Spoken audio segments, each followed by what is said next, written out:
morning. Good morning guys. Napadpad ako dito sa part ng hindi na sementadong part ng Mount Bergino. Distance 48.5. Balik na ako kasi masyado ng maputik. Tinesting ko lang si Gravis din sa mga terrain, off-road. Medyo kailangan ko nang bumalik at hindi na ako kampante sa forma ng kalsada doon. Maputik na eh.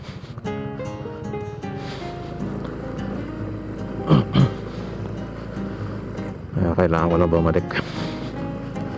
Anyway, if ever magdadagdag na lang ako ng additional 1.5k para na makuha yung 100. Taas naman yung profile ni clearance ni Gravis. Chinecheck yung ilalim, hindi naman wala naman ako naririnig na sumasadsad. Kaya lang pag medyo malalim na yung mga bato, yun na yung delikado. Ang pasamadsad na talaga yung ilalim.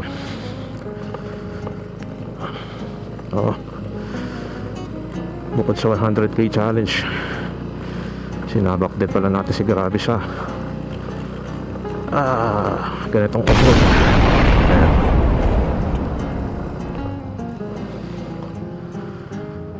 Ayan, 48.7. Ganun na lang mangyayari sa atin. Gaano tayo, kahit na lumot pa siguro ako ng 100k, importante lang makuha yung fuel efficiency ni Gravis.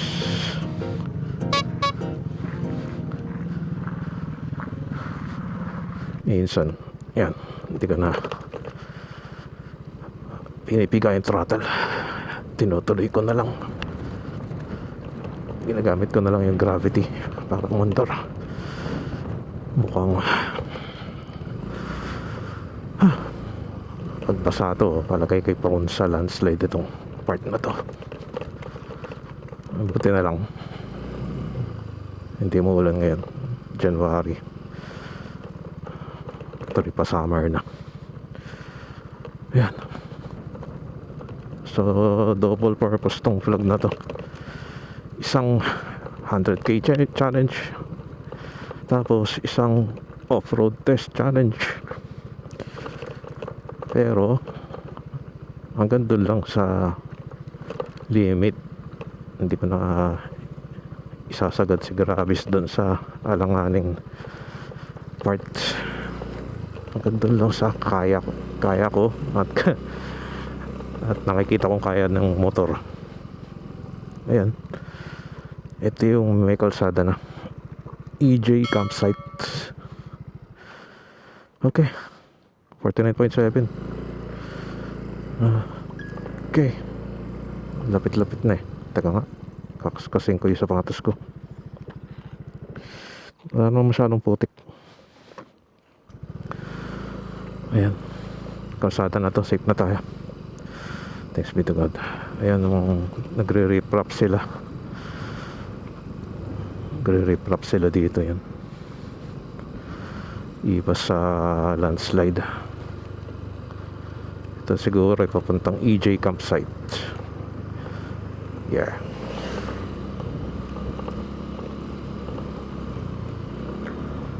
Ito 9.8. Ang oras natin ngayon, teka lang, bababa tayo. Ngayon na ako mag-check. Ganda ng view guys, time check natin maya maya.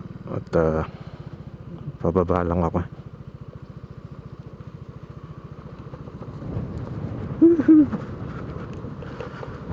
Pinipress ko yung brake baka tayo tumuloy-tuloy sa bangin.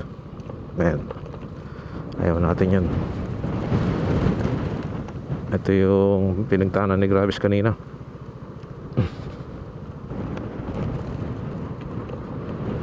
Yeah,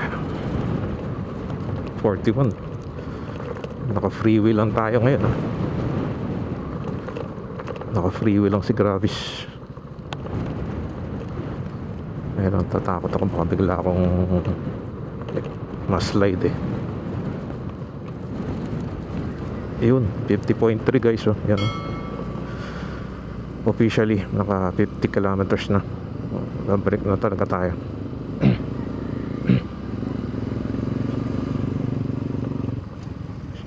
Papalagpas na lang ako ng konti. If ever kukulangin ako dun sa starting point ko, palagpas ako ng konti. 1.5 kilo lang naman ng short ko eh. Hindi na ako makatuloy gawa ng maputik.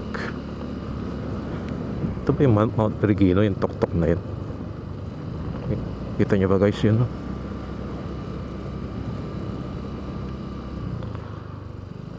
The guys are on the top of the hill. Kaya ang lugar yun na yan. Yun, no?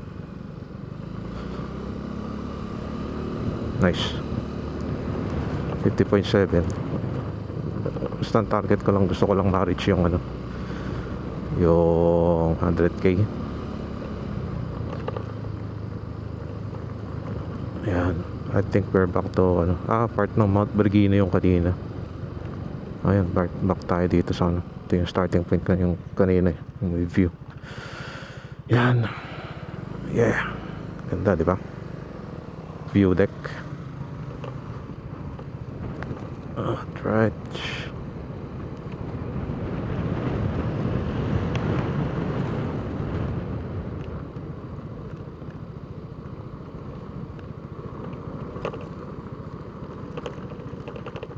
Alright.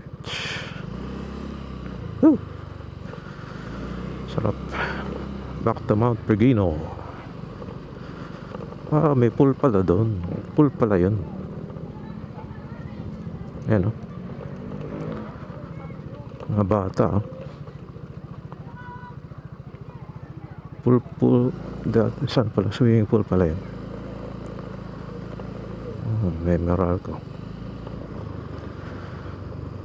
Alright. Ito downhill na to eh. Kanina puro uphill.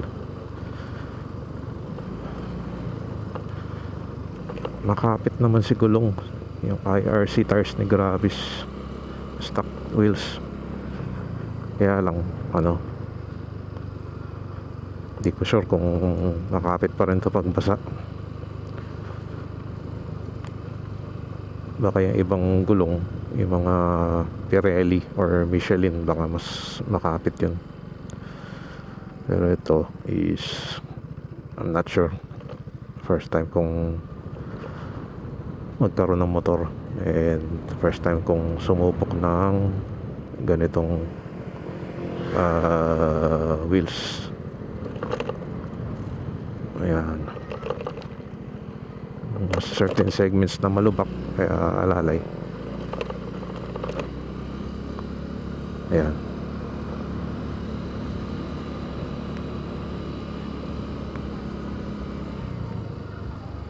Yung last run namin, ang naging destination point nun is Kendall Monument.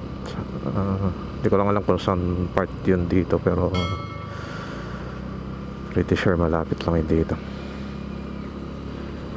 Pero at least napuntahan ko naman is Mount Perugino. Okay, yung kaninang instead na kumaliwa ako, kumanan ako, yun ang going to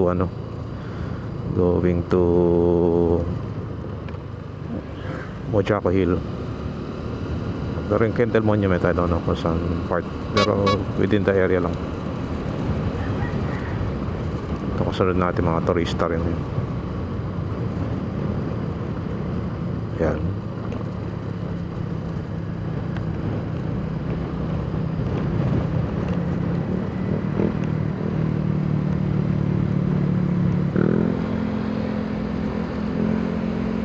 Alalay lang din ang speed takbo nila.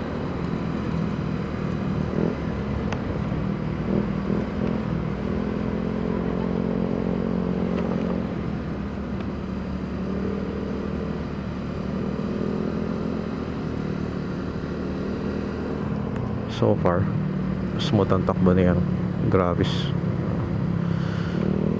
I'm pleased by the way na marangkada siya. Wow, baboy oh. Baboy Tagalog. I'm pleased by the way na tumakbo tong si Gravis. Of course, you cannot expect it to run on the off-road in excellent manner. Ang mga riders rin can only hope for the best. Kaliwa na ako kasi pabalik na ako eh. So yan, ito maganda tong segment na to, parang ala Marilaki, pero I think mas malapit sa Marilaki. I like this segment of the road pa downhill. Syempre ingat rin.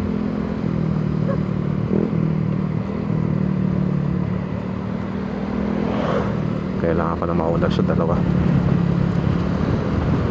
These guys, na ako sa inyo.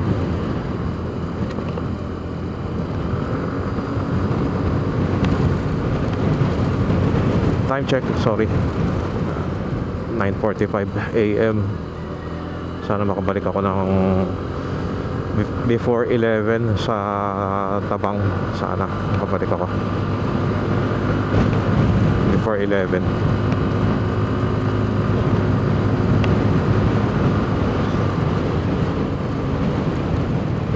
Kaya naman ako nagtatagal is due to may hinto-hinto ako eh.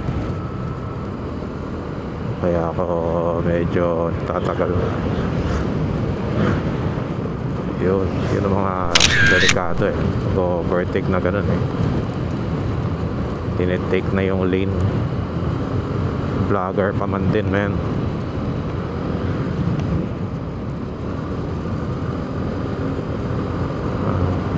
Vlog ka, may lagay yung iba sa langanin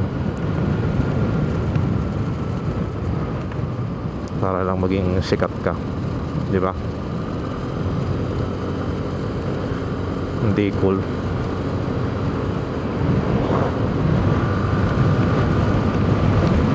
Reaching speeds of 61.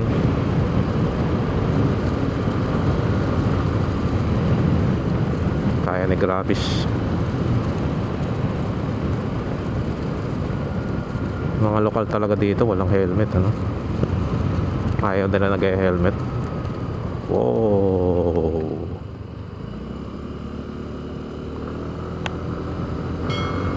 yung mga ganun, wala akong confidence na tumakbo ng matulin. Wala akong confidence, baka dumulas eh. Hindi ko siya sakripisyoin yung katawan ko for the sake of mag-banking ng ganun.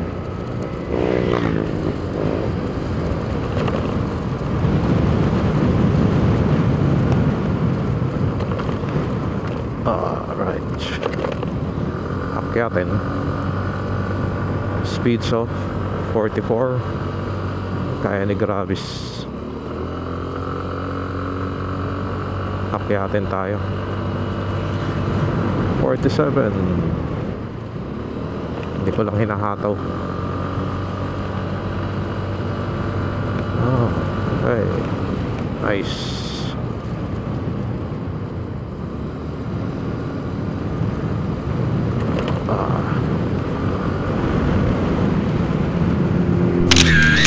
Miss.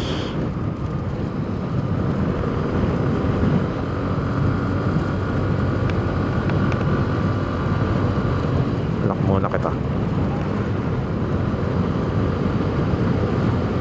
Mamaya na ako magna-navigate pagka hindi ko na kabisado yung dinadaanan ko. 5960. Sarap pagka ganitong tuloy-tuloy. Sarap.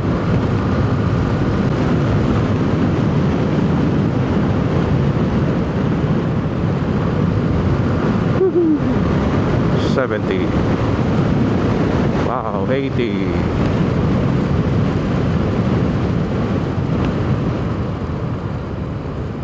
Ayan, itong mga sharp curve diyan ako malalay.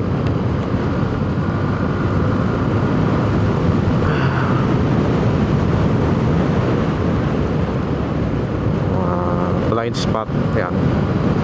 Wala na, nagmi-minor.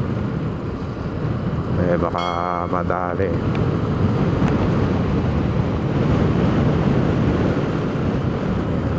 Yung mga ganito, sharp curve.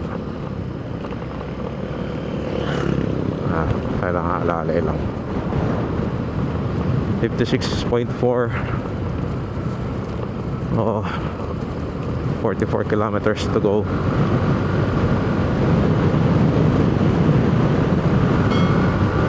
Target time, sana makabalik ako before 11.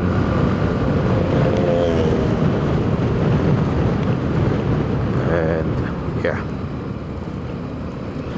sige guys, mamaya na lang uli. Save memory muna ako pag nandun na ulit ako sa ARC or somewhere else. Keep you posted later na lang guys. See you. Thank you.